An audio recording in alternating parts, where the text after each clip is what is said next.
Mama d'ici et d'ailleurs, bienvenue sur Mamelle, le podcast nourricier qui voyage au cœur de la maternité. Célébrer l'enfantement, honorer toutes les histoires de mères à la fois singulières et universelles. Explorer les mystères qui entourent la naissance des origines à aujourd'hui. Se reconnecter avec la nature pour renouer avec sa vraie nature. Voilà l'essence de Mamelle. Je m'appelle Marion et j'ai créé cet espace pour te faire connaître cette vision à la fois avant-gardiste tout autant qu'ancestrale de la maternité. Ici, tu voyageras à travers les témoignages de mamans venues des quatre coins du monde qui te transmettront leur histoire de femmes et de mères, mais aussi leurs us et coutumes afférentes à la maternité.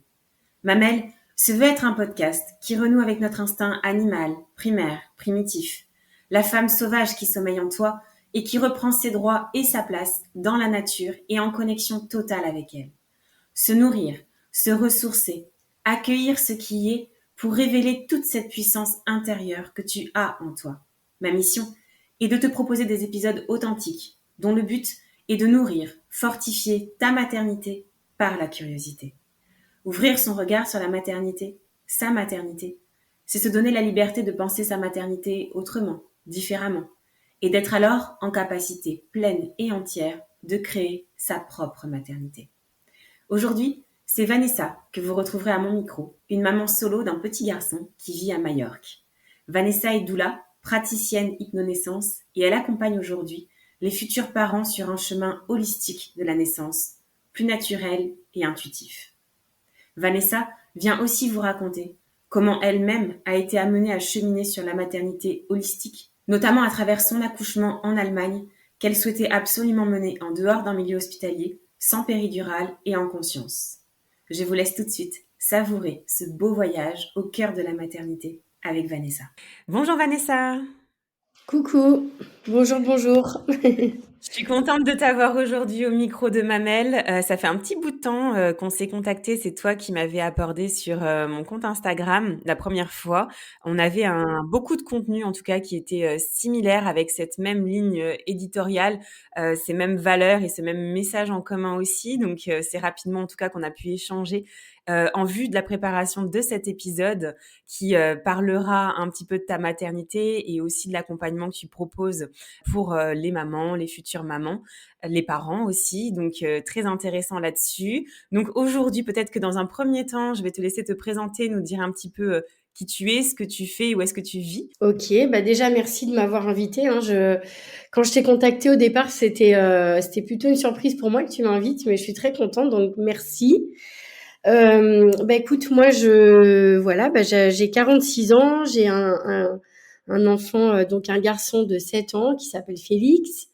Je suis séparée du papa Ouais, depuis, on va dire officiellement, depuis que Félix a 2 ans, mais bon, le d'accord. couple n'a pas vraiment existé depuis la naissance.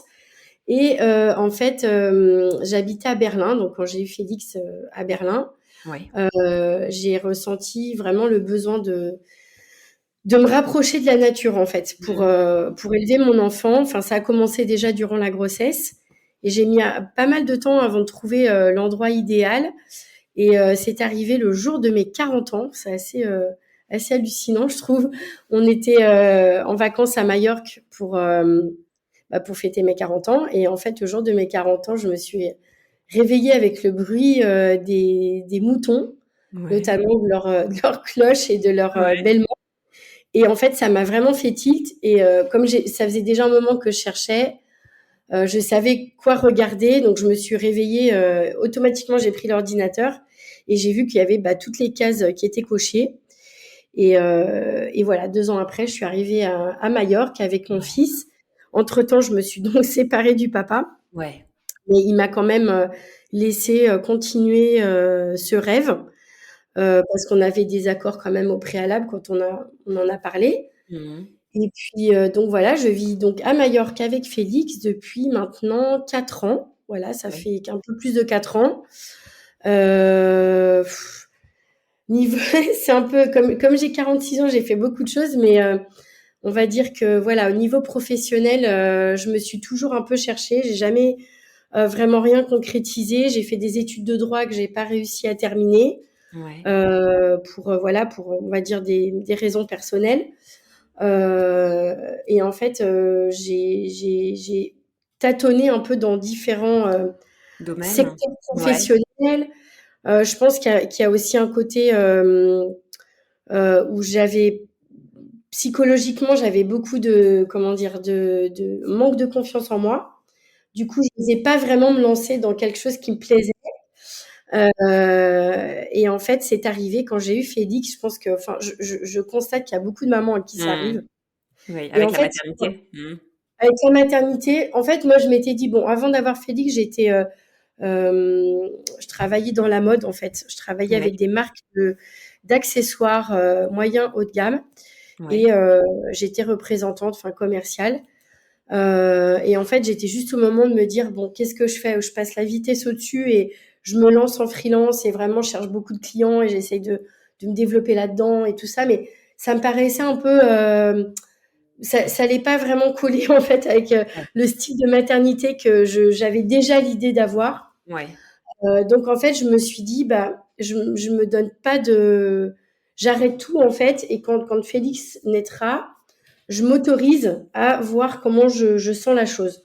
D'accord. Et donc, j'ai pas fait de plan, en fait. Quand j'étais enceinte, j'ai pas fait de plan au niveau professionnel. Je ne savais pas si je continuerais, si j'allais sur quelque chose de nouveau. Et puis finalement, quand Félix est né, bah, c'est arrivé assez rapidement où je me suis rendu compte que j'étais pas prête du tout à le laisser en garde Ouais. tant qu'il ne serait pas un minimum autonome, c'est-à-dire qu'il serait capable de parler et de marcher. Ouais. Du coup, ça fait pas mal de temps, on va dire, en tout cas, si on prend le standard français. Bon, j'étais Mmh. en Allemagne, donc les standards sont très différents en Allemagne. Ouais. Bah, justement, on va en parler, Vanessa, peut-être dans un premier temps. Comment tu l'as vécu déjà cette annonce, cette grossesse? Mhm. Et est-ce que tu avais un projet notamment de naissance? Et est-ce que tu as remarqué des particularités aussi dans la façon dont, les Allemands accompagnent les futures mamans? Alors, l'annonce de la grossesse. Déjà, ce qu'il faut savoir, c'est que j'avais 38 ans quand je suis tombée enceinte. Euh, j'étais dans une situation de couple un peu bancale parce que je sentais déjà que j'étais pas sûre de vouloir rester avec le père de Félix. Mais je suis tombée enceinte, donc au bout d'un an qu'on était ensemble, relation à distance en plus. Mais voilà, je pense qu'il y a, enfin après coup, j'ai quand même analysé et je me suis dit que je pense, pour être honnête, que j'avais quand même envie d'être mère et qu'en fait j'ai pas vraiment évalué le couple, mais plus ma possibilité d'être mère. Je pense, tout ça c'est inconscient, hein, c'est des choses que je me Bien suis sûr. Mmh. dites après, bien sûr, sur le moment, je voulais croire aux rêves, voilà, j'ai enfin trouvé machin, mais bon, il y avait quand même beaucoup de red flags, comme on Ouais. dit en anglais. Mais voilà, donc je suis tombée enceinte et l'annonce de la grossesse, bah, pour moi, c'était plutôt positif. Ouais. J'étais contente parce que je pense que comme beaucoup de femmes qui n'ont pas eu d'enfants jusqu'à l'âge, après les 32, 33, 34, on nous met tellement de trucs dans la tête que quelque part, j'avais quand même un petit peu l'angoisse de ne pas pouvoir avoir d'enfants ou que ça soit compliqué. Donc quelque part, pour moi, c'était un soulagement, je pense, à ce moment-là.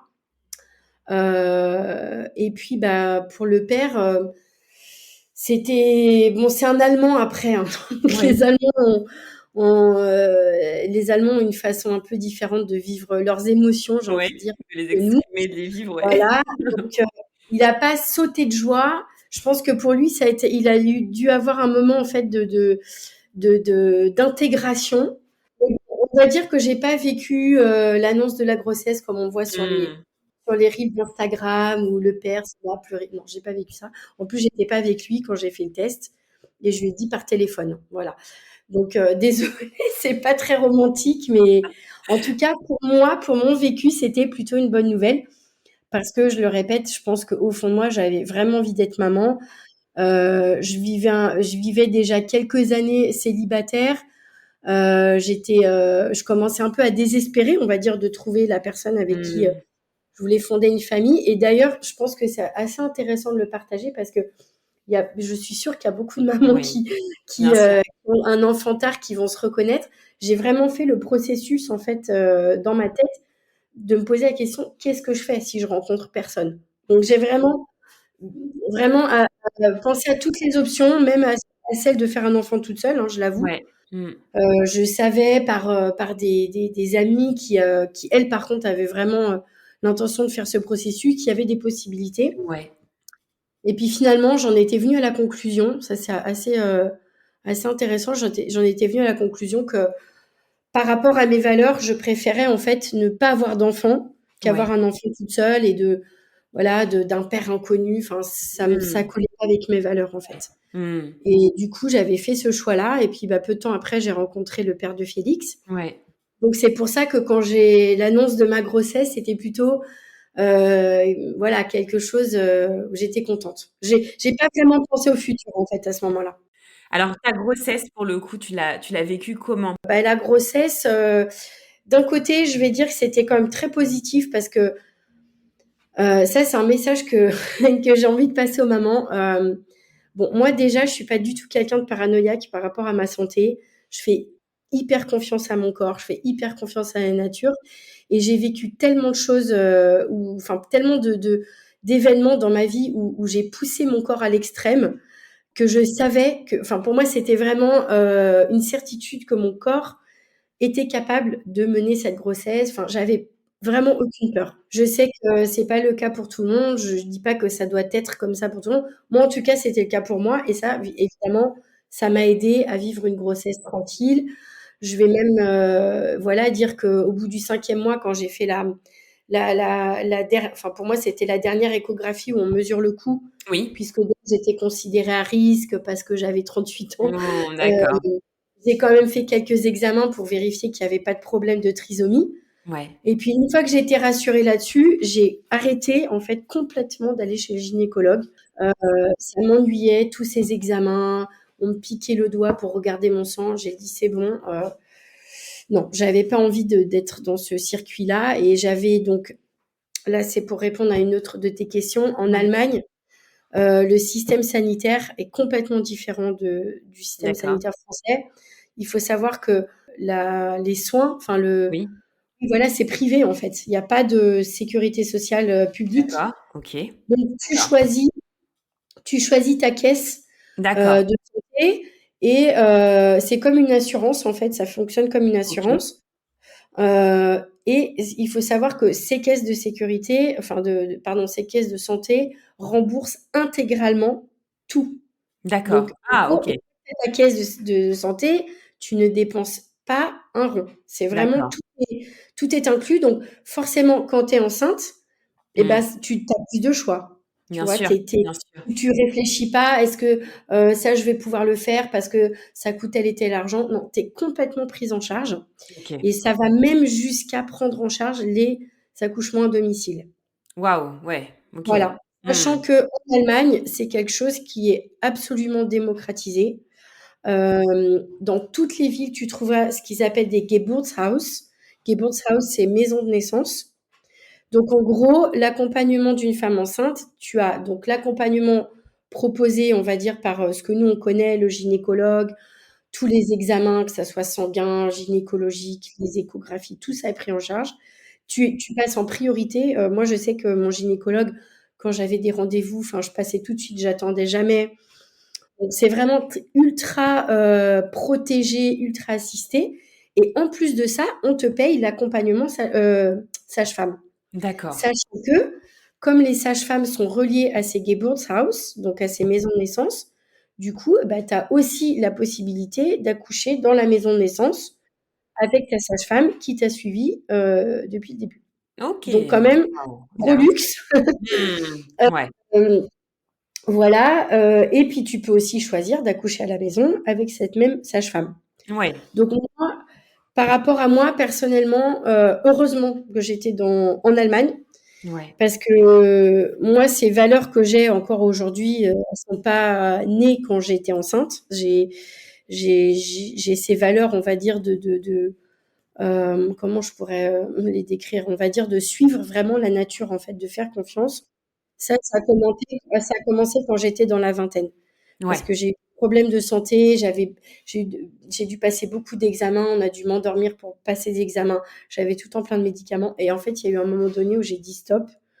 J'ai pas plus envie de ça en fait. Et j'ai envie d'essayer de trouver, déjà d'arrêter de psychoter dès que j'ai un rhume ou un truc comme ça. Et puis je pense que j'avais aussi vraiment la flemme, je le dis, d'attendre tout le temps. Quand tu vas chez le docteur, tu dois attendre. Moi, c'est un truc qui me paraissait de plus en plus. Enfin voilà, je comprends pas en fait d'attendre 2 heures chez un docteur pour un rhume. Et en fait, j'ai commencé à perdre l'habitude d'aller chez le docteur. Et je me suis rendu compte que, je te parle de ça, j'étais dans ma vingtaine, hein. Je me suis rendu compte qu'en fait, quand j'allais pas chez le docteur, souvent mes symptômes, passaient tout seuls. Mon corps se guérissait, quoi. Donc j'ai commencé vraiment, enfin à ce moment-là, donc ça faisait vraiment longtemps que j'avais pas l'habitude que dès que j'avais un symptôme de quelque Mmh. chose, j'allais voir un docteur. Et en plus, pour moi, la grossesse, et je dis ça, je n'avais vraiment mais aucune connaissance de ce que j'ai maintenant. Donc c'était vraiment une intuition. J'avais pas le sentiment d'être malade, donc je voyais pas pourquoi j'irais à l'hôpital, en fait. Pour moi, et puis c'est vrai que d'un point de vue pratique, bon, moi, je suis Taureau, donc j'ai tendance un peu à regarder aussi les choses très terre à terre. Je ne comprends pas, je voyais pas l'intérêt, en fait, d'avoir une telle dépense, alors que même si je payais pas, hein, mais Oui. pour moi, c'était pas normal, enfin, c'était pas acceptable d'utiliser un lit, d'utiliser enfin, du personnel sanitaire, alors que je ne suis pas malade. Ça va jusque-là, hein. Quand tu dis que justement tu allais pas voir le docteur, est-ce que pour autant tu te soignais avec des, remèdes naturels? Non, non, sincèrement, alors voilà, je donne un exemple un peu, l'exemple bateau, c'est la grippe, par exemple. J'ai eu plusieurs grippes. Oui, j'ai juste attendu que ça passe en fait. Je buvais de l'eau, j'écoutais mes besoins. Si j'avais pas envie de manger, je mangeais pas. Je me suis jamais forcée à manger et je buvais de l'eau parce que voilà, je sais qu'il faut s'hydrater. Mais c'était il y a longtemps ça, hein. Et maintenant, au jour d'aujourd'hui, voilà, je ne suis pas vaccinée, enfin si on peut appeler ça un vaccin contre le Oui. Covid. Et j'ai eu 3 fois le Covid. Ça a pas été agréable, mais j'ai survécu quoi. En fait, bon après je sais que ça peut paraître un peu radical, hein, donc, mais je l'assume. C'est que moi, voilà, je suis pas quelqu'un qui écoute les informations, qui se laisse comme ça manipuler par voilà les médias, les informations. Moi, je suis quelqu'un qui vit dans la fluidité. Je suis connectée à ce qui se passe autour de moi dans le Mmh. présent. Après, ça veut pas dire que je m'intéresse pas à ce qui se passe dans le monde, mais Non, non, bien je ne sûr, me ouais. laisse pas influencer et du coup, je suis très connectée avec mon intuition. Ouais. Pour moi, cette intuition, je la place au-dessus de n'importe quoi qu'on va me dire. Ça ne veut pas dire que je ne prends pas d'informations. Je m'informe, je fais des recherches, j'écoute des gens, mais je m'autorise aussi à avoir du discernement par rapport aux informations que j'entends. Je sélectionne. Des fois, je change d'avis, ça m'arrive aussi, hein. Je suis Mmh. pas, voilà, bloquée sur quelque chose, mais c'est vrai que j'ai une intuition qui est très forte et je l'écoute cette intuition. Et c'est vrai que, écoute, jusque-là, ça m'a servi, quoi. Et c'est intéressant aussi dans sa maternité d'être en lien avec, cet instinct et cet, instinct intuitif Ah bah surtout. ça et j'accompagne en fait, je pense, quand je regarde un peu ce qui se propose, dans mon domaine, Ouais. je vois beaucoup, beaucoup, beaucoup d'accompagnements qui sont, basés sur le partage d'informations et c'est comme, en fait, si on disait aux parents, surtout aux mamans: «Alors si tu fais ça, tu auras tel résultat». Mmh. Moi, je dis pas que je passe pas d'informations, mais c'est pas vraiment ça qui m'intéresse. Moi, ce qui m'intéresse, c'est d'aider les mamans à se reconnecter à cette intuition.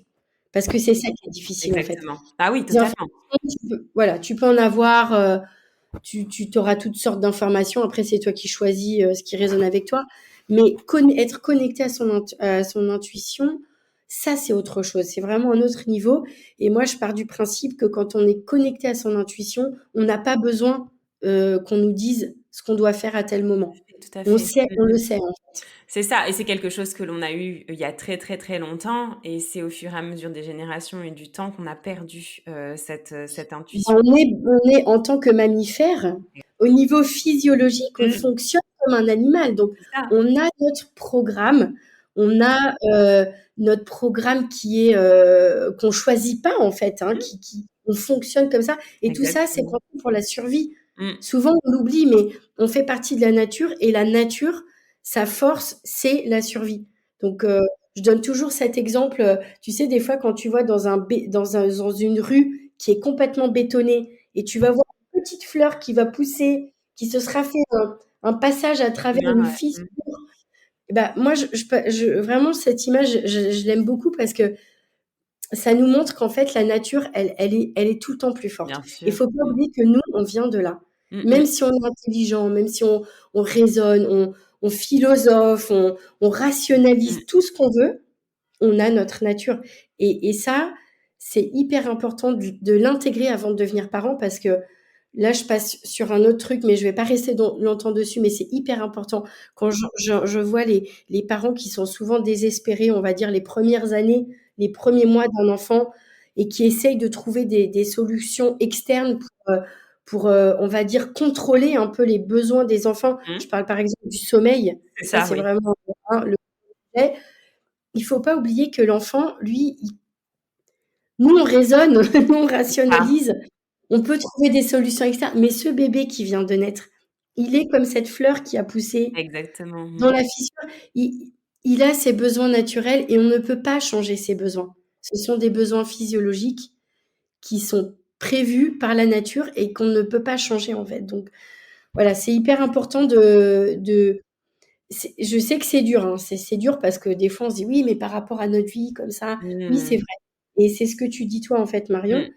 c'est que c'est pas qu'on a oublié, c'est qu'on est déconnecté. On est déconnecté, on vit une vie au jour d'aujourd'hui qui est je vais être carrément, folle en disant ça, mais on est à l'opposé de ce que l'être humain devrait vivre tous les jours pour être en harmonie déjà avec lui-même et en plus avec, la vie en général.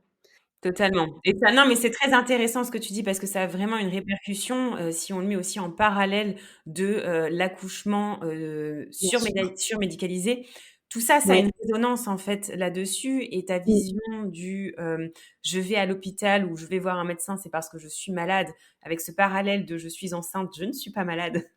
Donc il y a pas un intérêt d'y aller, est très intéressante, et ça vient aussi nourrir, je pense, cette, réflexion, et le Mmh. cœur au final du sujet, qui fait que tout tend vers la médicalisation, de la Mmh. naissance en tout cas.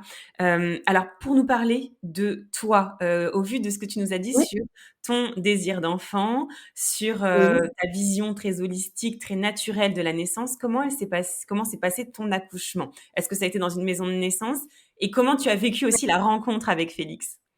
Alors attends, déjà ce qu'il faut que je vous dise, c'est que j'ai eu la chance de Ouais. trouver une maison de naissance à 10 minutes de chez moi et de trouver parce que j'avais quand même un gros problème, c'est que j'étais en Allemagne, même si j'ai vécu 7 ans là-bas et que je parle allemand, c'était pas du tout la langue que j'avais envie d'utiliser Ouais. le jour de mon accouchement, voilà, je le dis. Et donc, j'ai eu de la chance de trouver une sage-femme qui était bilingue en anglais. Elle Ah est d'accord. allemande, Silke, que je remercierai jamais assez pour son accompagnement et qu'elle m'ait permise de vivre un accouchement comme j'ai vécu. Oui. Elle a 30 ans, enfin maintenant elle a arrêté de faire des accouchements, elle a arrêté juste après, genre une année après qu'elle ait fait mon accouchement. Donc, mais elle avait beaucoup d'expérience et elle était complètement bilingue en anglais. Du coup, on a pu faire toute la préparation, tout l'accompagnement prénatal en anglais. D'accord. Et en fait, voilà, donc j'ai été préparée dans la maison de naissance Ouais.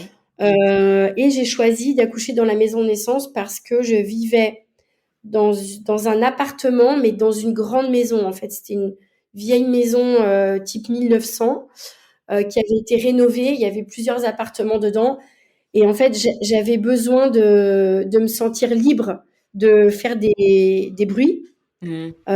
Et j'avais pas envie ce jour-là de me dire, mon Dieu, est-ce que mes voisins vont m'entendre? Tout le monde savait que j'étais Bien enceinte, sûr. mais Mmh. et d'ailleurs, il y avait eu plusieurs accouchements à la maison, dans Ouais. cette maison. Ouais. Mais Bien. la propriétaire qui habitait donc au rez-de-chaussée était absolument, enfin, j'aurais pas eu de problème, mais c'était plus pour moi, pour mon intimité, en fait. Ouais. Du coup, j'ai choisi d'accoucher dans la maison de naissance et j'ai eu, donc, premièrement, ce qui est important de savoir, c'est que ma sage-femme m'a préparée avec l'hypnonaissance, que je ne connaissais absolument pas avant. Super. Et moi, bon, j'étais là, bon, ok, tu vois, je me suis dit, Mmh. je prends ce qu'il y a à prendre. Et du coup, moi, je suis pas quelqu'un qui est assez, on va dire que au niveau de la discipline, j'ai un peu de mal parce que je suis Mmh. plutôt, voilà, ça, je pense que c'est dû au fait que j'ai le trouble du déficit de l'attention. Donc, j'ai une façon de fonctionner qui est un peu spéciale, Mmh. mais qui fait que j'ai du mal à être dans la constance, dans la Ouais. régularité, voilà, j'ai plutôt tendance un peu à m'éparpiller. Mmh. Et du coup, quand ça en vient à des pratiques qui devraient être régulières, j'ai un peu de mal. Mais là, je sais pas, comme par hasard, ça fonctionnait avec ça. Donc, j'ai bien préparé tous les exercices de respiration, de visualisation, les méditations guidées le matin et le soir. J'ai été hyper assidue, Ouais. surtout le dernier Ouais. mois de grossesse. Mais comme j'avais pas eu d'accouchement, je savais pas trop en fait, Ouais. est-ce que ça va vraiment fonctionner? Pourquoi c'est là? Moi, j'étais tellement décidée, tellement sûre de moi que j'allais y arriver. Et ben, je peux vous dire que le jour de l'accouchement, je me suis dit: «Heureusement que j'ai Mmh. préparé avec ça».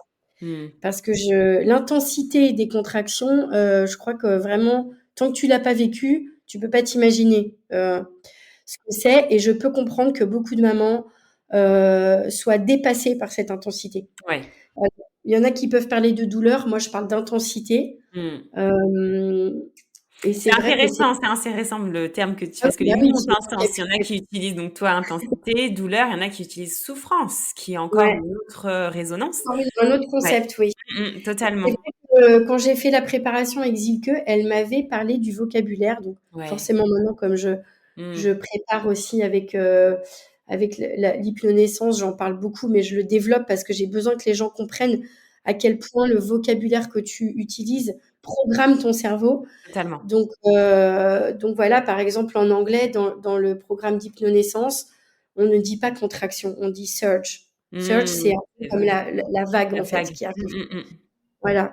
Donc, j'ai bien préparé et puis, bah, le jour de l'accouchement, tout s'est déroulé comme elle m'avait dit. Elle m'avait dit: «Écoute Vanessa, tu vas sûrement entendre un plop durant la nuit», parce que c'est souvent la nuit qu'on perd le bouchon muqueux. Moi, Ouais. je fais: «Ah bon? Ah bon?» Moi, je lui ai fait confiance. Mmh. Et elle m'a dit, en fait, tout ce que je devais faire à partir de ce moment-là. J'ai tout suivi et Ouais.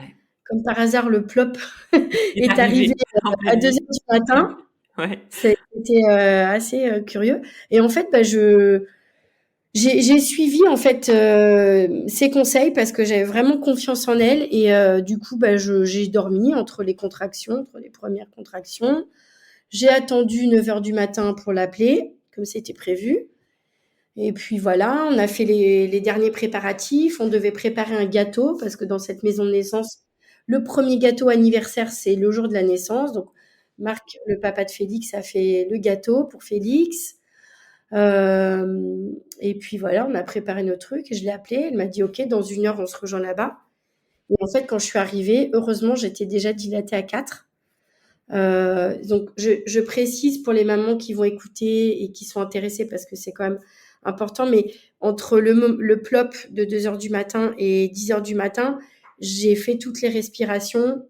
C'est hyper important, les respirations avec la visualisation, parce que c'est ça, en fait, c'est un des outils qui aide vraiment à dilater. Et moi, je pense que, en fait, maintenant, avec l'expérience, je me rends compte que la dilatation, c'est vraiment le moment crucial, en fait. C'est vraiment le moment crucial parce que si les contractions ne sont pas efficaces, ça s'éternise et là, ça peut être vraiment l'enfer pour la maman. Et plus c'est dur, plus c'est long, plus c'est fatigant, plus ça peut compliquer, en fait, ce qui se passe par la suite. Donc moi, j'ai vraiment fait ces respirations avec la visualisation dès le départ. Et puis voilà, la relaxation, en fait, c'est ça qui aide le corps Ouais. Totalement, à faire totalement. son travail. Et surtout, le travail, il faut qu'il soit efficace, en fait, c'est ça qu'on veut. Donc du coup, je suis arrivée à 10 heures à dilater à 4.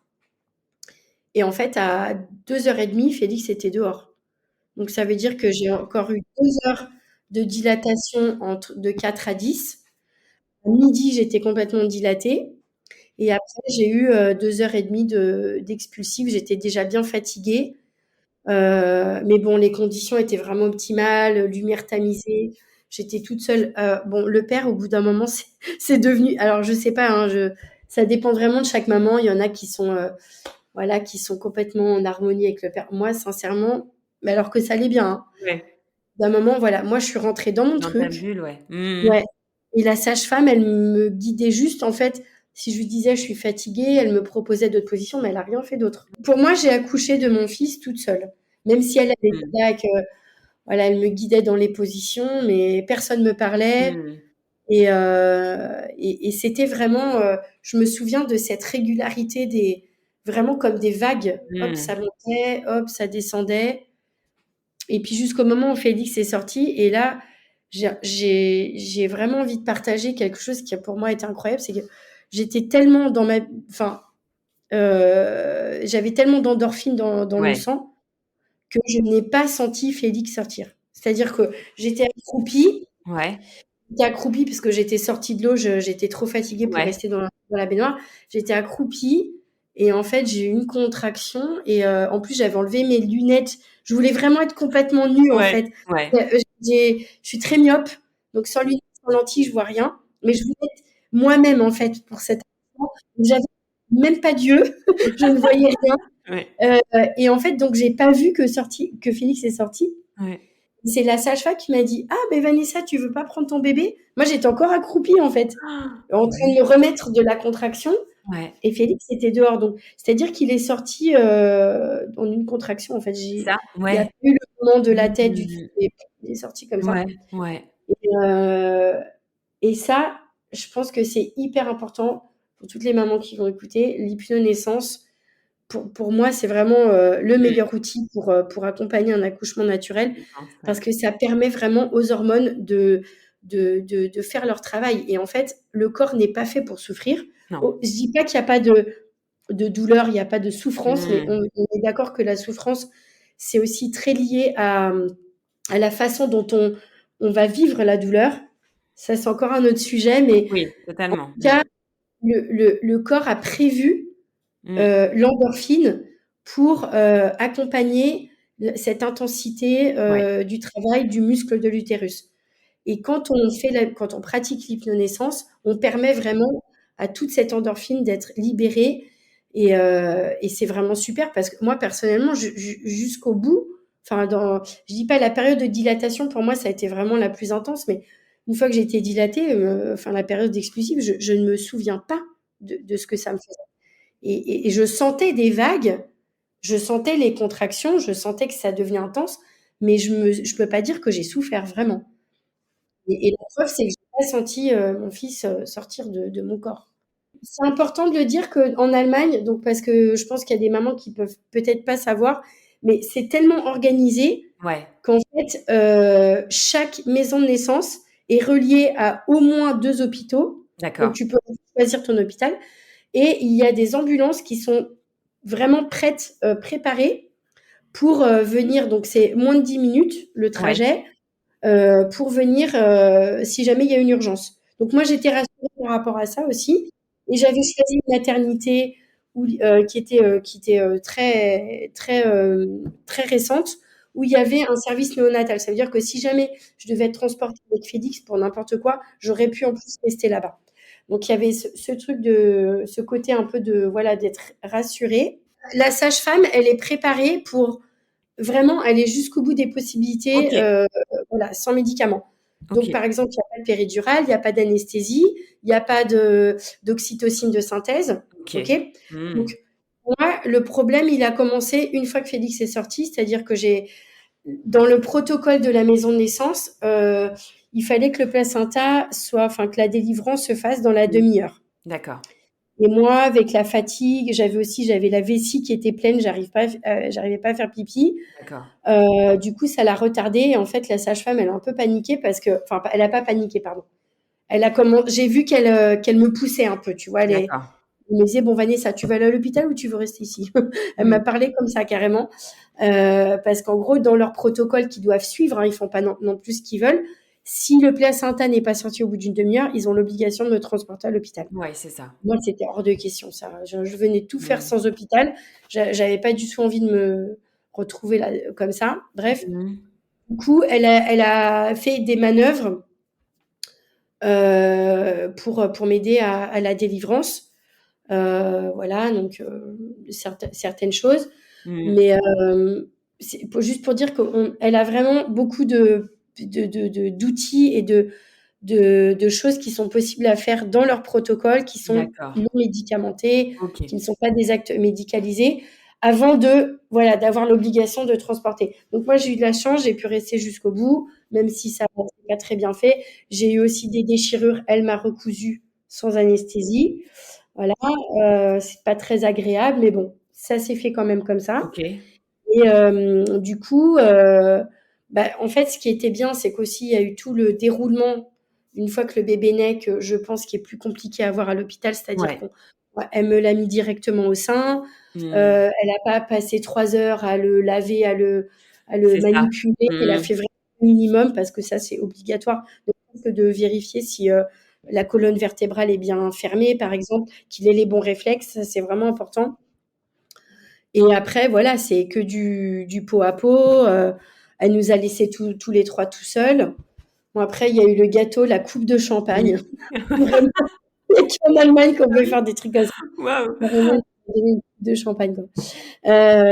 Et puis après, en fait, une fois que j'ai été recousue et que voilà, tout ça, je suis sortie à 6h30 de D'accord, l'après-midi. dans la journée, quoi, dans la même Ouais. journée. OK. Ouais, D'accord. dans la matinée.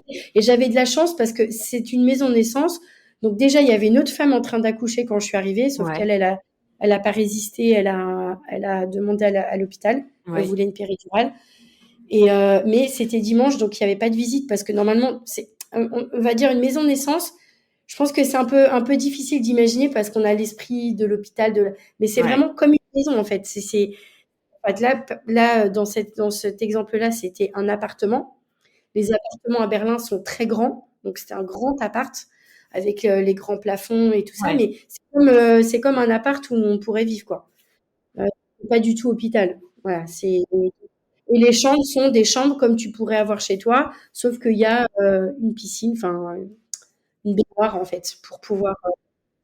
Voilà, il y a un accroché au plafond, enfin tout est prévu pour, mais Ouais. ça fait vraiment comme si tu étais à la maison, quoi. Alors Voilà. justement, ton retour à la maison, ton postpartum, comme on l'appelle, sachant qu'on va pas, délimiter ou donner une durée, de ce postpartum. Enfin, je déteste ça et je trouve que ça rime à rien. Donc, juste nous dire, comment, en tout cas, tu as vécu, on va dire, ce changement dans ta vie, cette nouvelle casquette, de mère.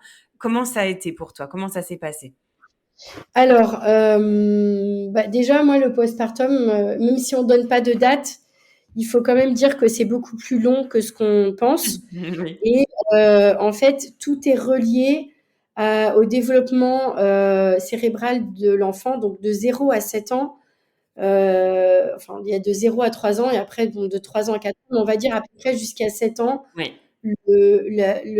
l'enfant est dans une telle immaturité qu'il a quand même un besoin énorme de sa maman, voilà, de ses protecteurs. Et ça, pour moi, et d'ailleurs, ça a été démontré par plusieurs études, jusqu'à 7 ans, une maman, jusqu'aux 7 ans de l'enfant, une maman, elle redevient pas vraiment, elle récupère pas vraiment, en tout cas au niveau, euh, voilà, ça dure longtemps. C'est tout ce que je veux dire.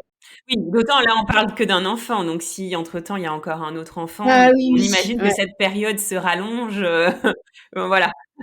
Quand tu vois certaines mamans qui ont un enfant de 2 ans et qui retombent enceintes C'est et ça. elles doivent gérer un enfant de 2 ans avec un bébé, mais c'est le postpartum. Ce qui s'est passé, c'est que en fait, j'ai eu vraiment ouais, j'ai eu une grosse dépression en fait, Ouais. une grosse Mmh. dépression.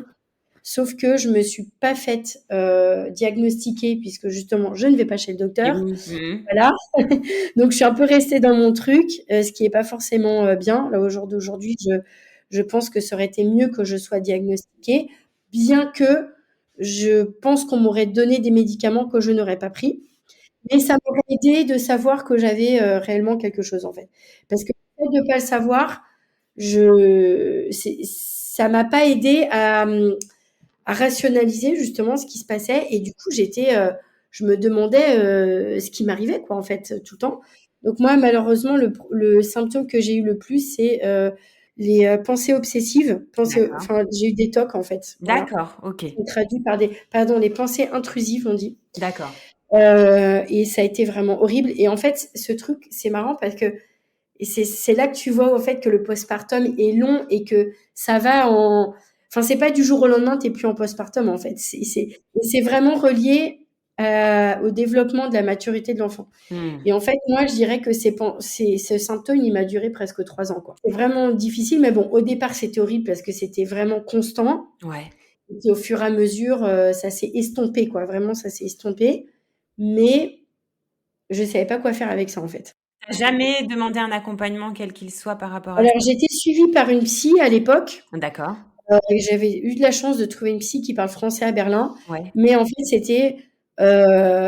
c'était parce que j'étais donc en pleine, enfin vraiment des conflits absolument horribles parce que ce qui s'est passé, c'est que le père de mon fils, donc, en fait, du moment où mon fils est né, il a complètement changé. C'est D'accord. comme si il révélait en fait un aspect de lui que je ne connaissais pas. Bon, en même temps, on n'est pas ensemble depuis longtemps. Et en fait, il est devenu mais vraiment odieux avec moi. Et moi, vu que j'étais très vulnérable, Bah oui. et Mmh. ça, c'est pas du tout dû à la dépression, c'est dû au fait que j'étais en postpartum et que Totalement. Mmh. maman qui vient d'accoucher sont vulnérables parce qu'on donne tout en fait Bah le jour de oui. l'accouchement. Et en plus, si t'allaites, alors là, c'est voilà. Donc j'étais très très vulnérable. Et en fait, c'est comme s'il avait profité de cette vulnérabilité vraiment pour m'enfoncer, quoi. Et donc je vivais ça et en plus j'étais dans la dépression postpartum. Donc c'était vraiment, mais psychologiquement parlant, ça a été les 3 pires années de ma vie.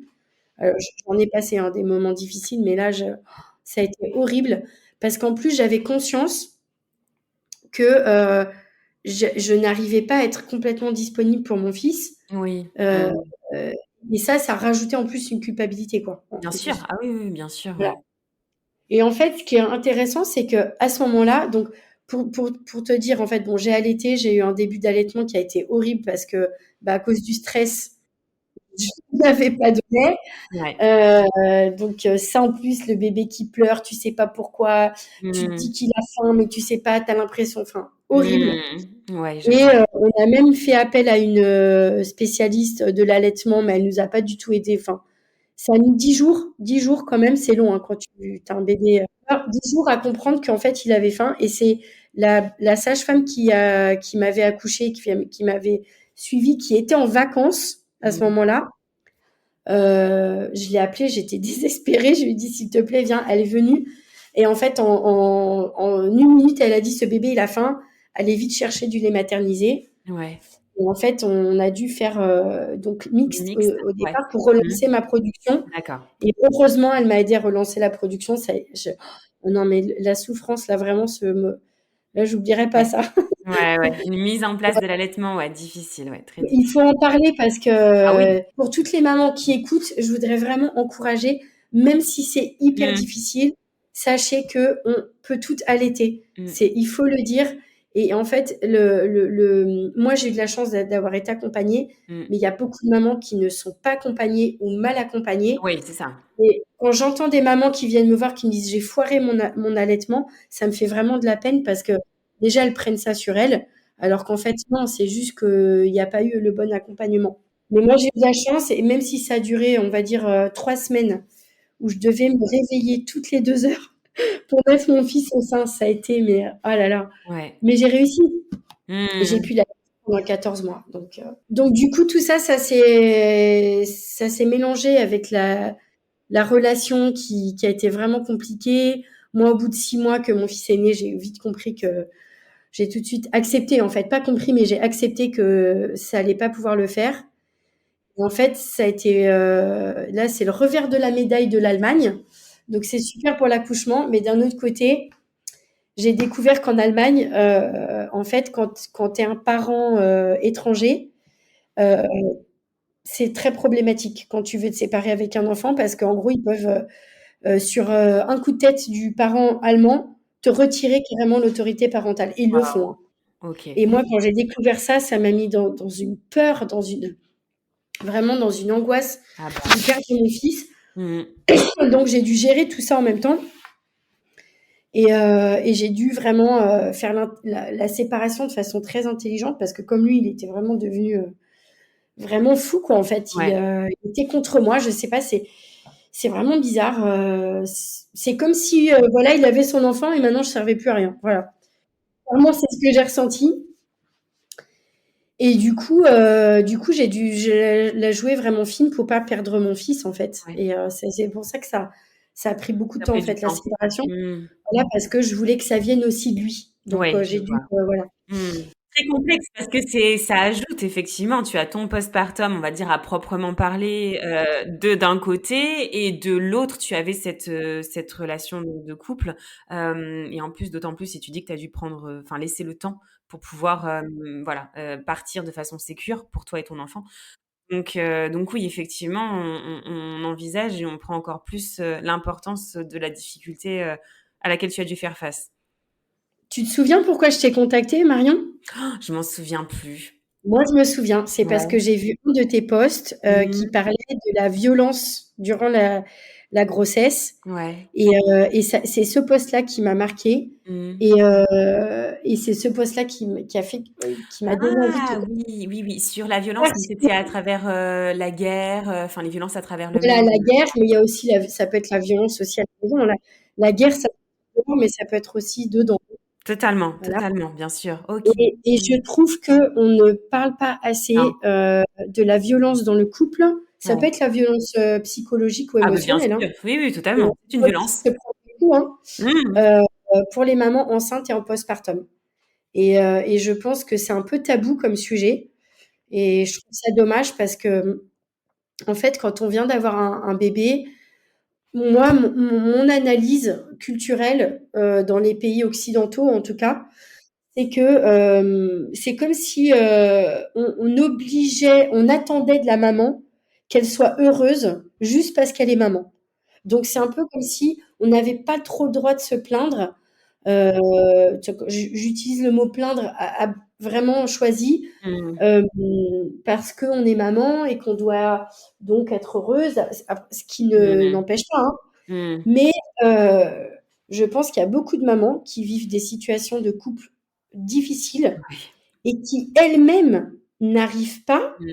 à l'admettre et à le dire. Et j'en ai eu des mamans en Oui, consultation oui, comme j'en ça, hein. doute pas, oui. Oui, Quand on oui. aborde le sujet, c'est comme si elles commencent à dire des choses, mais elles vont pas jusqu'au bout et elles ont du mal à assimiler, à intégrer que, bah, ça fait quand même partie de leur bien-être. Si Totalement. tu es dans un couple avec un partenaire qui, pour X, Y raison, hein, je Mmh. suis pas là pour juger les partenaires Mmh. parce qu'il y a toujours des choses qui se passent de Mmh. leur côté Ah aussi. bien sûr, oui, oui, non, non, c'est sûr, ouais. Mais Mmh. un partenaire qui ne te soutient pas émotionnellement, beh, c'est normal que ton postpartum n'aille pas bien. On n'est pas censé en fait porter ça Bien toute sûr. seule. Et là, je vais même carrément dire une chose qui peut-être paraît un peu vraiment excentrique dans notre culture, c'est que nous, les femmes, je me considère comme féministe, hein, donc Oui. attention, je veux pas qu'on me dise non, mais nous, les femmes, Mmh. on n'est pas prévues pour, pour nous occuper de nous-mêmes, en fait, quand on vient Mmh. d'avoir un bébé. Non. Alors moi, quand je vois des personnes qui disent: «Oui, il faut prendre soin de soi pour prendre du temps», non, en fait, non. C'est pas à nous de le faire, c'est à notre entourage. Donc dans notre modèle culturel occidental, ça va être, Mmh. le conjoint, Mmh. principalement et après, quand on étend, bah, ça va être la famille, les amis. Mmh. On est programmé pour ça.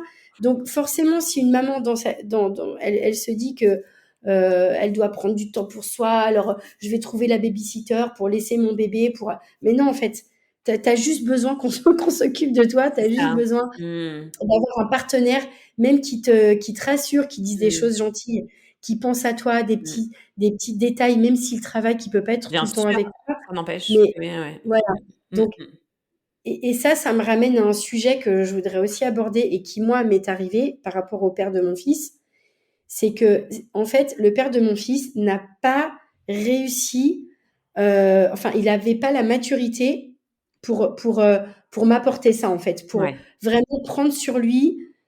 Je sais pas comment on pourrait. J'ai envie de donner cette image un peu de conteneur. Ouais, C'est je comme vois, si, oui, c'est ça. quand on est maman, on a besoin d'être contenu pour pouvoir complètement se lâcher et être disponible pour notre bébé. Donc, si on n'a rien pour nous retenir, si on n'a rien pour nous contenir, bah, on peut pas, en fait. Et c'est à ce moment-là qu'il va y avoir des difficultés dans le postpartum. Parce que si tu dois te contenir à toi-même alors que tu es dans le moment le plus vulnérable de ta Mmh. vie, ce qui n'est pas une chose mal, c'est une chose normale, bah forcément, ça va être plus difficile d'accueillir les besoins de ton bébé. Forcément, tu vas mal vivre le fait de pas très bien dormir, d'avoir un manque de liberté, enfin tous les problèmes qu'on peut avoir Ouais. quand on est donc, et ça, j'ai envie d'en parler parce que je le vois aussi dans les consultations. Ah, mais c'est fondamental, oui. Mmh. Mmh. Beaucoup de papas qui en fait, au moment de la naissance, heu montrent aussi un côté d'eux-mêmes qui est très immature quand Ouais, ils n'arrivent pas à contenir la maman. Moi, je pense qu'il y a de tout, hein. Alors, bien sûr. il y en a il y a ça aussi, ça existe, mais il y a aussi, beaucoup de couples dans lesquels le papa est investi.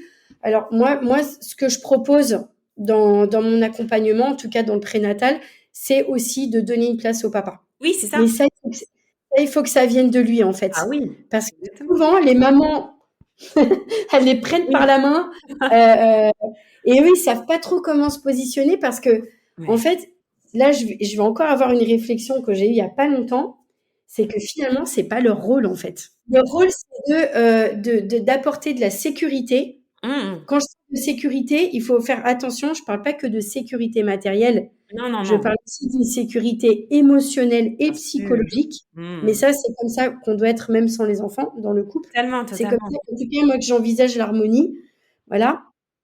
Et je pense que pour beaucoup d'hommes, c'est difficile d'apporter cette sécurité parce qu'ils ont leur propre traumatisme, ils ont leur propre vécu, que ça soit souvent avec le père, il y a des choses qui sont mal passées. Bon, bref. De toute façon, pour moi, on est une civilisation de gens. Enfin, je connais pas beaucoup de gens qui sont équilibrés dans leur tête. Il y a des On a traumas tous eu, monstrueux. hein, voilà, un de traumatisme.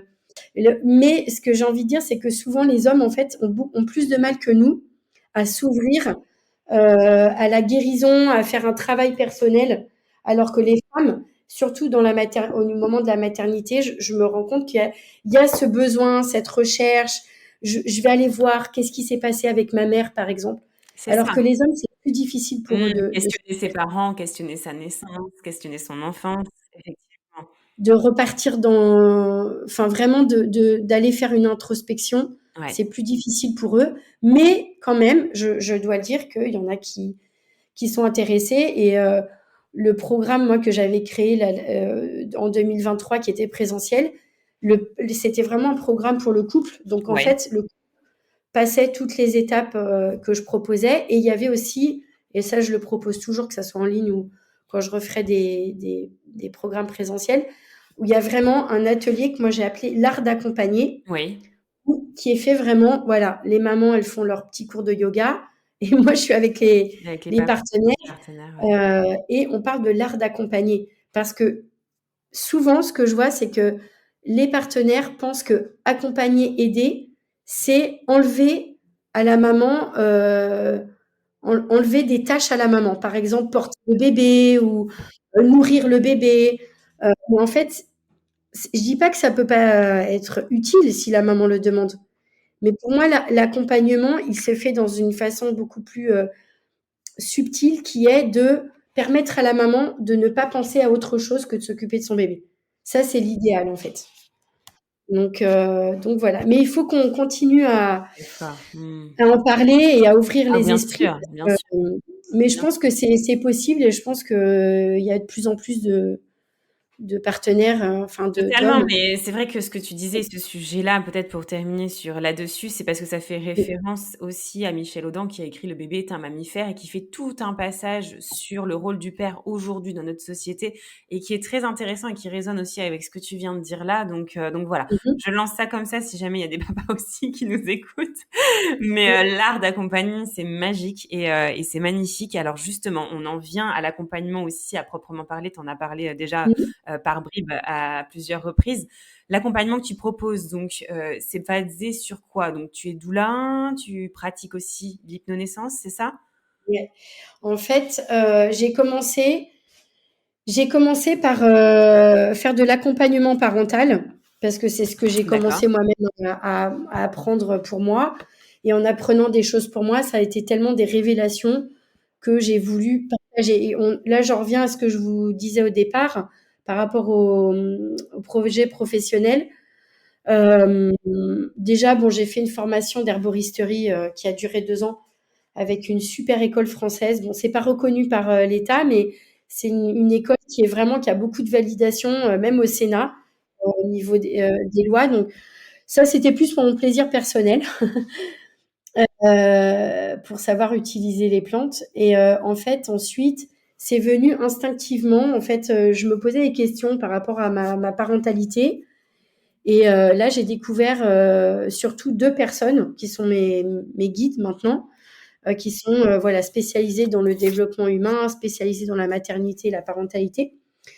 Il y en a une, c'est Berna Iskandar, elle est vénézuélienne, et l'autre, c'est Laura Gutman, qui est argentine, qui a écrit pas mal de livres et qui justement a fait son accouchement avec Michel Audin. Elle vivait à Paris à l'époque avec son mari et en fait, elle était déjà, c'était il y a longtemps, hein, t'imagines, dans les Ouais. années 80. Elle était psychologue à l'époque et en fait, elle a fait beaucoup d'études. Elle avait des mamans, en fait, de fil en aiguille, elle a développé sa propre thérapie, Mmh. euh, qui aussi prend beaucoup ses bases dans le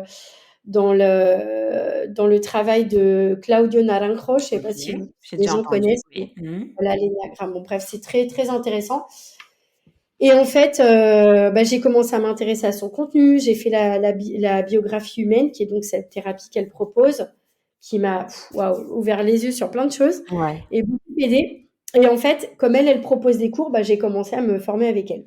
Voilà, D'accord. donc j'ai fait plusieurs formations avec elle. J'en ai fait une aussi avec Berna Iskandar. Ouais. Et j'ai commencé à travers Instagram donc d'accompagner des mamans avec des questionnements sur voilà les sujets, par exemple ce que les gens appellent le terrible two. Ouais. Mmh. Ce genre d'étiquette, mais bon, bref, les mamans qui venaient me voir pour ça, ou par exemple sur l'alimentation, comment gérer voilà, des enfants qui n'ont pas forcément envie de goûter plein de choses. Enfin, il y a toutes ces Mmh. thématiques, surtout entre 0 et 3 ans, Ouais. parce que c'est le sujet dont je parlais au départ. Et en fait, ce dont je me suis rendu compte, c'est que dans mes accompagnements, quand on en venait à parler de l'accouchement, eh ben, c'était systématique. Les mamans avaient vraiment vécu des accouchements traumatiques. Ouais. Et là, je me suis dit, waouh, c'est quand même dommage, parce que moi, je sais que j'ai vécu un accouchement plutôt facile. C'est quand même pas normal qu'en fait, autant de mamans aient un souvenir aussi dramatique de leur accouchement. Et je me rendais compte en plus que cet accouchement traumatique avait eu des répercussions sur le postpartum et qu'après, ça faisait effet boule de neige dans la création du lien avec leur enfant.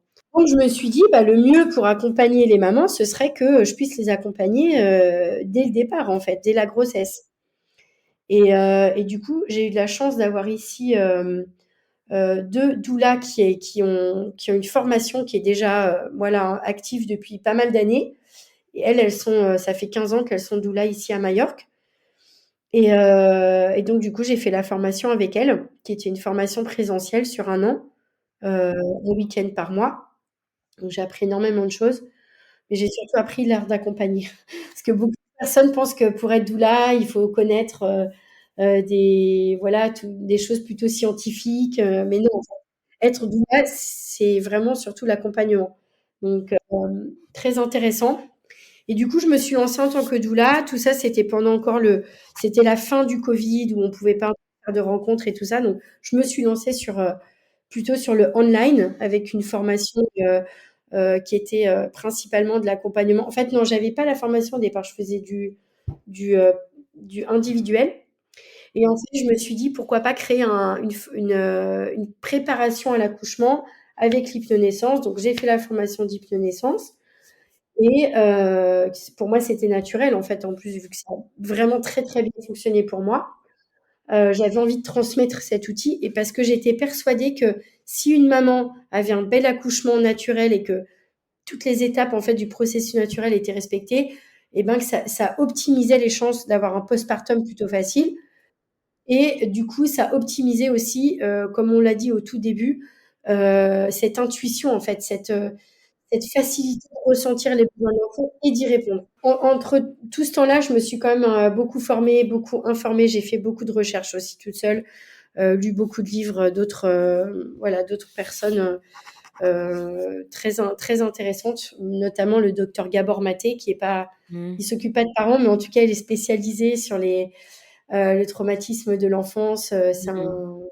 C'est un médecin canadien, il a 80 ans, moi je l'adore. Si vous voulez aller, il a quelques livres traduits en français d'ailleurs. Et du coup, en fait, de fil en aiguille, voilà, donc j'ai créé cette formation qui s'appelle J'accouche naturellement, qui était, on va dire, principalement le grand axe, c'était l'hypnonaissance, mais j'ai rajouté tout ce que je savais en plus pour permettre aux parents de vivre. Au départ, c'était pour les mamans, vraiment pour vivre l'accouchement le plus naturellement possible et le postpartum aussi. Ouais. Voilà. Et puis l'année dernière, j'ai proposé des événements présentiels où là, j'ai invité en fait d'autres professionnels pour permettre aux parents, donc là du coup c'est pour le couple la formation, pour permettre au couple de connaître d'autres outils pour accompagner la grossesse, préparer l'accouchement et aussi vivre un postpartum et après même pour la suite, tout ça sans rentrer dans le médical. Donc il y avait de la sophrologie, kinésiologie, forcément le yoga prénatal. J'inclus aussi la musique, donc j'avais invité des La musiciens. sonothérapie? Ouais, sonothérapie, voilà. Sonothérapie et il y a musicothérapie. J'avais sur différents événements, il y avait. Mais bon, c'est un peu le même concept où on va utiliser des sons pour accompagner la relaxation. C'était vraiment très, très chouette. Et puis là, cette année, pour l'instant, j'ai pas prévu d'événements présentiels, mais ça va peut-être arriver, je sais pas. Je suis revenue sur quelque chose de, voilà, une proposition en ligne. Donc, je vais parler de plantes, je vais parler d'alimentation. Et aussi, je vais sûrement rajouter au bout d'un moment, parce que là, je vais commencer une formation de psychologie positive que je veux. Enfin voilà, c'est vraiment un outil que je voudrais ajouter dans mon accompagnement. Et en fait, cette année, je vais amplifier l'accompagnement sur une recherche vraiment aussi d'introspection et d'aller toujours plus vers la connaissance de soi. Parce que je pense que c'est la clé, en fait. Forcément, ça va être plus facile pour toi d'accompagner ton enfant. Totalement, Je totalement. pense, à mon sens. Non, non, puis ça rayonne aussi aux oreilles des autres mamans, voilà, ça donne une autre image aussi et c'est ça notre job aussi, entre autres. Une autre question encore, peut-être 2 dernières, Oui. Vanessa, donc l'avant-dernière peut-être ça serait, comme tu es à Majorque maintenant, tout à l'heure Oui. tu nous as dit, plusieurs particularités quant à, l'accompagnement avec les maisons de naissance, en Allemagne. À Majorque, est-ce que, tu as identifié, des particularités, aussi qui sont intéressantes à nous partager sur l'accompagnement à la naissance, l'allaitement, quel que soit en tout cas, le sujet?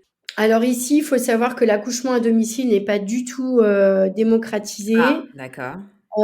Mais les 2 doulas qui m'ont formée font une équipe avec un sage-homme, D'accord. et elles proposent l'accouchement à domicile, sachant que c'est très cher. C'est entre D'accord. 2 800 € et je sais pas, je crois que ça peut aller jusqu'à 4 000 €. Enfin, c'est vraiment, voilà. Sachant qu'ici, dans les hôpitaux, ils sont très traditionnels, très protocole, donc c'est compliqué, j'ai envie de dire, quand tu veux faire ton truc à toi, c'est plutôt compliqué. Donc moi, ça me pose un peu un problème éthique parce que d'un côté, j'ai envie de proposer mon programme qui est vraiment fait pour les personnes qui veulent accoucher naturellement. Mais d'un autre côté, pour être vraiment réaliste et honnête, ça colle pas du tout avec les possibilités qu'il y a ici, quoi. Ouais, je vois. C'est compliqué. Surtout que les femmes aussi, bon, après, il y a une grande communauté d'étrangers à Majorque, et c'est plutôt des étrangers, enfin, je sais pas, c'est comme si un peu tout le monde se retrouve ici, mais quand je vais dire hippie, c'est pas le classique hippie quand on peut, Oui.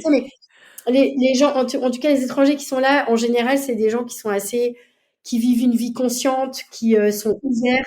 Donc ça, c'est plutôt le genre de personnes qui auraient envie de faire un accouchement à la maison et aussi les moyens. Voilà, voilà. Donc c'est un peu, ouais, c'est traditionnel ici, très traditionnel. Et je pense aussi que les mamans se posent pas trop la question. Les gens ici, ils suivent le parcours, quoi. Ça a été la même chose quand il y a eu le Covid. Voilà, un peu, bah, faut faire le vaccin, bah, on va faire le vaccin. C'est un peu comme Un peu ça. similaire en France, ouais. Donc moi, je me positionne un peu comme une, voilà, quelque chose d'un petit peu, enfin, très alternatif. Et d'ailleurs, c'est marrant que tu me poses la question parce que les deux doulas qui m'ont formée, une des deux, quand je me suis mise sur Google, en fait, j'ai mis le nom Free Birth, mais sans penser que Free Birth, c'est vraiment considéré comme quand tu t'accouches sans aide médicale, c'est-à-dire même sans sage-femme. Ok, Et d'accord. là, par contre, là, c'est très, très, très controversé ici. Enfin, moi, pendant le cours, on nous a même dit que, par exemple, une maman qui dépasse le terme, si elle va pas à l'hôpital, on peut carrément appeler les services sociaux et lui Ouais, enlever je son vois. ils en Bah, sont c'est ce là, qui quoi. se passe aussi en France, Donc, hein. voilà, donc accoucher toute seule à la maison. Et du coup, en fait, une des deux doulas, elle m'a appelée, elle m'a engueulée, elle m'a dit, Vanessa, comment tu oses te positionner comme ça? Tu vas nous faire de l'ombre. Et en fait, elles ont créé maintenant, depuis le temps, cette association, associations de doulas des Baléares. Et elle D'accord. m'a dit, bah, tu ne pourras pas faire partie de notre association. Et j'ai dit, bah, je l'assume. Hmm. Et c'est vrai que je sais pas comment ça va aller ici. J'ai pas encore vraiment commencé à le développer présentiel. Je travaille surtout avec les mamans françaises, mais je sais pas comment ça va se passer parce que je pense que ma proposition, elle est très alternative et qu'il Ouais, y a pas beaucoup de gens en fait ils sont qui réceptifs. sont prêts à vivre ça, en fait, à s'autoriser à ça. Donc voilà. Et puis pour l'allaitement, par contre, je trouve que c'est assez facile. Les mamans allaitent, mais je pense qu'il y a aussi les mamans n'allaitent pas non plus trop tard, quoi. Ouais, Voilà. d'accord. Ok. Donc, il y a deux communautés ici. Il y a la communauté locale et la communauté étrangère. La communauté étrangère, c'est une communauté beaucoup plus consciente. Ici, les gens d'ici locaux, c'est des gens qui sont pas très ouverts en fait aux choses qu'on pourrait, voilà, aux nouvelles informations. Ils vont rester un peu dans le schéma qui est proposé. Ils vont pas se poser de questions. Les Ouais, gens, c'est ils se ça. posent pas trop de questions ici. Ouais. Ok. Non, mais Donc c'est voilà. intéressant de voir suivant les pays comment aussi ça fluctue à l'intérieur sur le développement, Tout à fait. sur Mmh. comment, en tout cas, on est réceptif ou pas et comment on accueille aussi. Mmh. Donc, c'est très intéressant. Alors, peut-être pour terminer, Vanessa, tu nous en as dit beaucoup. Franchement, c'était un magnifique épisode. Je t'en remercie. Merci. Peut-être pour terminer, alors tu l'as dit à plusieurs reprises, mais quel est le message en Mmh. quelques mots que tu souhaiterais faire passer aux mamans qui nous écoutent? Tu as beaucoup Ah, insisté sur d'accord. la connaissance de soi, sur Ouais. le retour à l'intuition. Mais voilà, je te laisserai tes mots pour Ouais, finir.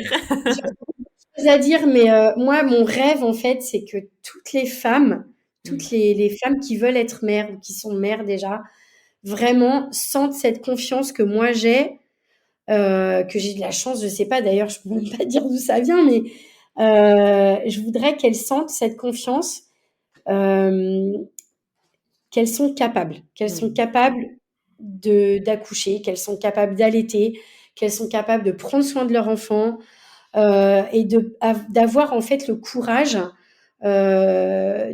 d'imposer ce que leur dit leur intuition. Et si jamais elles ne trouvent pas cette force, de réussir à en avoir conscience Mmh.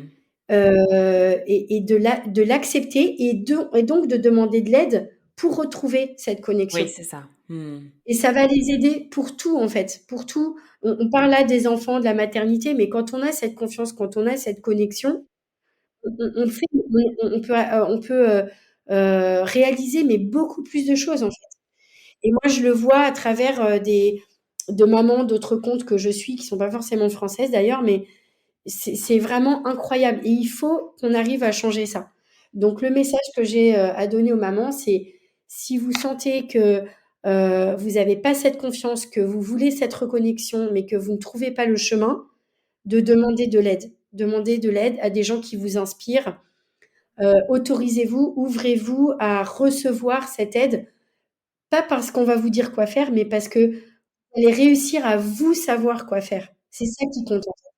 Donc je sais pas si ça peut, C'est puissant. aider les Non, c'est mamans. ouais. Non, non, c'est super. En tout cas, merci beaucoup, Vanessa, pour tous tes mots, pour la richesse, à la fois de ton expérience, ta propre expérience et tout aussi toute cette réflexion et ces informations qui nous ont nourris, vraiment et quel beau message je pense que l'on porte en commun, cette reconnexion, cette connaissance de soi, cette confiance pour terminer cet épisode. Donc merci beaucoup Vanessa. De toute façon, on reste Merci connectés, à toi Marion. Merci Vanessa et à bientôt. À bientôt. Mama, merci pour ta fidélité et ton écoute si précieuse pour moi et toutes les mamas auditrices. Si tu as aimé cet épisode, n'hésite pas à t'abonner, commenter, liker mon podcast, mais aussi à t'abonner à mon compte Instagram Mamel le podcast pour y retrouver les moments phares des épisodes et bien plus. Mamel, c'est aussi un site internet, mamel.fr, où tu retrouveras des informations précises sur les différentes façons d'incarner sa maternité, mais aussi une boutique en ligne où tu pourras t'offrir ou offrir un coffret envoûtant, original, avec des trésors venus d'ici et d'ailleurs. Alors n'hésite pas à parler de Mamel autour de toi. Cet épisode est terminé. Je te dis à très vite pour un nouvel épisode, mais en attendant de se retrouver, maman n'oublie pas, ta maternité t'appartient. Elle est un univers aussi merveilleux que le monde à explorer.